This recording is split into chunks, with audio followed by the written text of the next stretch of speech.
This 1908 classic about the repressive culture of Edwardian England features on the American Library Association's list of banned and challenged books. Classics, banned and challenged classics.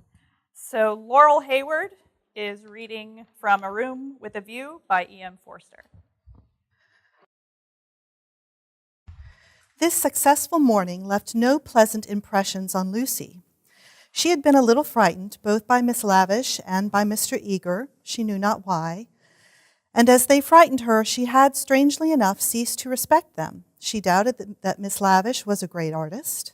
She doubted that Mr. Eager was as full of spirituality and culture as she had been led to suppose. They were tried by some new test, and they were found wanting. As for Charlotte, she was exactly the same. It might be possible to be nice to her. It was impossible to love her. The son of a laborer, I happen to know it for a fact, a mechanic of some sort when he was young. Then he took to writing for some socialistic press. I came across him at Brixton. They were talking about the Emersons.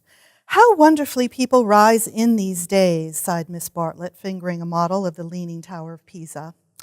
Generally, replied Mr. Eager, one has only sympathy for their success, the desire for education and for social advance. In these things there is something not wholly vile. There are some working men with whom one could be willing to see here in Florence, little as they could make of it. Is he a journalist now? Miss Bartlett asked. He is not. He made an advantageous marriage. He uttered this remark with a voice full of meaning and ended with a sigh. Oh, so he has a wife. Dead, Miss Bartlett, dead. I wonder how he has the effrontery to look me in the face, to dare to claim acquaintance with me. He was in London parish long ago. The other day in Santa Croce, when he was with Miss Honeychurch, I snubbed him. Let him beware that he deserves more than a snub.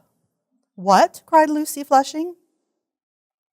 He tried to change the subject, but in scoring a dramatic point, he had interested his audience more than he had intended. Miss Bartlett was full of very natural curiosity. Lucy, though she wished never to see the Emersons again, was not disposed to condemn them on a single word. Do you mean, she asked, that he is an irreligious man? We know that already. Lucy, dear, said Miss Bartlett, gently reproving her cousin's penetration. I should be astonished if you knew all. The boy, an innocent child at the time, I will exclude. God knows what his education and his inherited qualities may have made him. Perhaps, said Miss Bartlett, it is something that we had better not hear. To speak plainly, said Mr. Eager, it is. I will say no more.